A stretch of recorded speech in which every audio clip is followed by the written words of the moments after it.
Hi, it's Naturally Glow. Welcome back to my channel.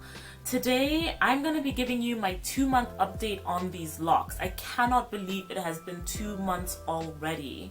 Thank you for joining me on my journey. So, I'll be talking about, first of all, just how retightening went this last time around.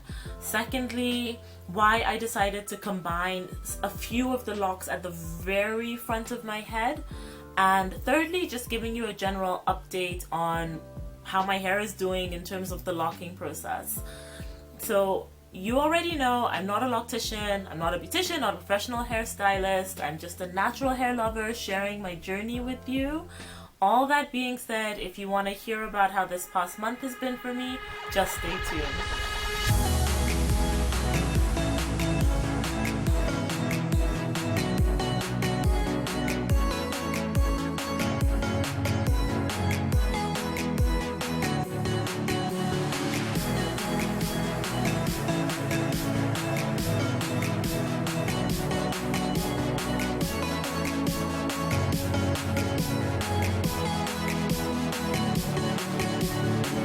Okay, so the first thing, the retightenings. This time around, it was so much easier and faster. I'm so glad about that. If you remember, last month I had all the slippage and the matting, but that was taken care of because now I have the interlocks at the base of my hair, and after I washed my hair I made sure that I separated out each lock individually so that my hair didn't mat, and that made a ton of difference. So those two lessons learned were really reinforced for me this time around. To give you a sense for how many rotations it took for me to interlock one hair, the new growth on one lock, I would say it took on average only 1 to 2 full rotations. And I'm counting a full rotation as, you know, I do the clockwise rotation, so going from east to west, south to north, west to east, north to south. That's one rotation.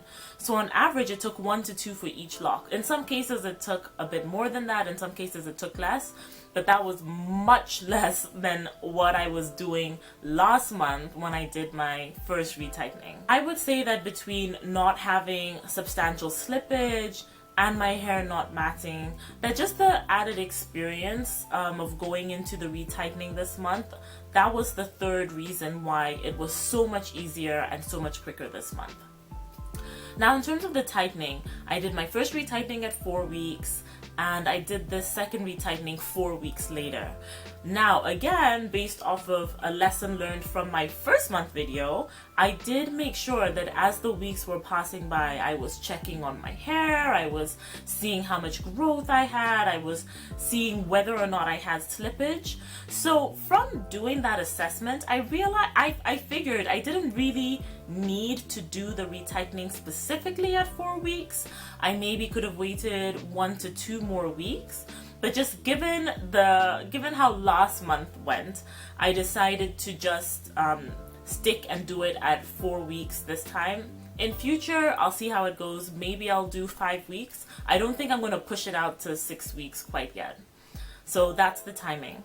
Okay, so now the next thing to update you on is the fact that I did combine a few of the locks at the very front of my hair. So firstly, why did I do that? Well, literally since the day that I put them in, I was concerned that they might be too small. Now, I decided to do them really small anyways because I figured that it's better to have them too small and then you have the option for combining them later than to do them too big and then, you know, you're kind of stuck with what you have. But I think I mentioned this in my video where I talk about the installation process, that the hair, unfortunately the hair towards the front of my hair is a bit thinner just because of, you know, previous styles, and one in particular that unfortunately took out a lot of my hair. So I had done my locks really thin to increase the, you know, the coverage effect and make my hair look fuller at the front of my hair. However, I had to balance that out with, I had to balance out my desire for wanting that full look effect with the fact that I don't want my locks to break off. I don't want to have locks that are too small and too tiny and just not substantial enough to hold the weight and other things that comes with being an individual lock. So for some time, and since installing it, I had been thinking, am I going to have to combine them? I may have to, I may not have to. But I wasn't really sure how I was going to figure that out. And I tried doing some research online and didn't really see information that was very helpful. So feel free to, leave me any tips and suggestions if that you might have on this. But just from my experience with doing my retightening this month and kind of getting into it this time around for the second time, it just to me felt like these are really potentially too small, and I don't want to I just don't want to risk these breaking off. I don't know how long it's gonna take to break off. Like, would it break off in a year? Would it break off in 4 months? I didn't think it was going to happen tomorrow or anything, but I just decided to take the time to just combine a few of them. So given that it's now impacted the number of locks that I have, at my installation I had 553, and right now I would estimate that I have closer to 535 or more. I'd say maybe around 540 locks. So I combined around 15 locks or so, but I didn't count exactly. Overall, I do think it was a good decision.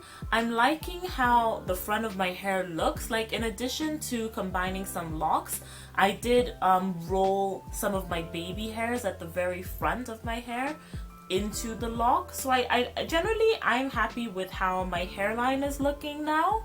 I'm happier with it. Now, I do still have a few other really tiny locks in a few places. I was a bit less certain about those at the time, so I'm gonna take time to consider whether or not in future I'm also gonna combine those. Alright, so now the last thing I want to talk about is just a general update on how my hair has been this past month. And the first thing I'm going to talk about regarding that is the itchiness. So my first month I felt a ton of itchiness, but I think that was because of just how, like, my hair being drier than usual, given that I'm no longer using all these products that I used to use since I'm trying to get my hair to lock. And I've talked about that in another video. But basically, this time around, I started moisturizing my hair really frequently and thoroughly, and even though I was using just water, I found that made a big difference. And I was able to not feel as much itchiness as I had been feeling. And I have a video coming up about exactly how I do that, so you can look out for that if you're interested. And now in terms of frizziness, I noticed my hair is pretty frizzy. I mean, particularly in the area where I have the 2-strand twists, because now obviously my base is interlocked and then I have a tiny bit of a braid before the 2-strand twist. It's in the 2-strand twist area where I'm noticing, like, the frizz. I think my hair is kind of, coming out of the twist a little bit. It's just frizzing up.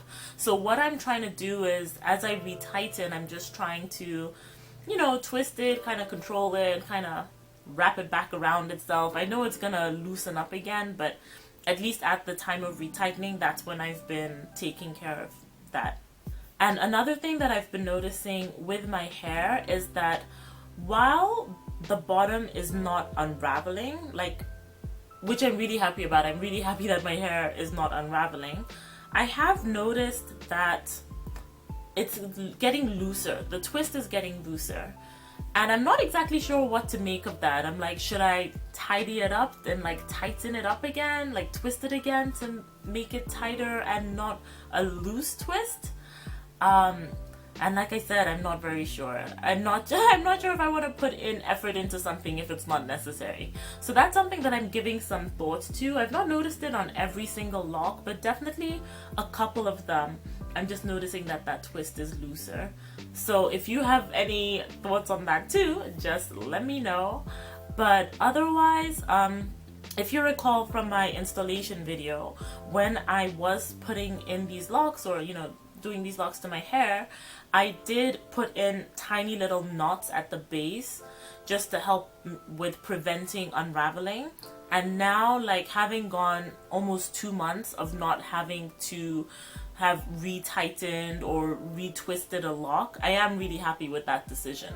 The knots are definitely looser, so they're not like prominent and like clinging to my fingers or anything, but at least from an unraveling standpoint, my hair is yet to do that, so let's hope that continues. So that's all I have for now. If you have any particular questions for me that would be helpful to you if I answered, just let me know and I'll make sure to include it in a future update. But otherwise, I will leave you with this: to love yourself and remember you naturally glow.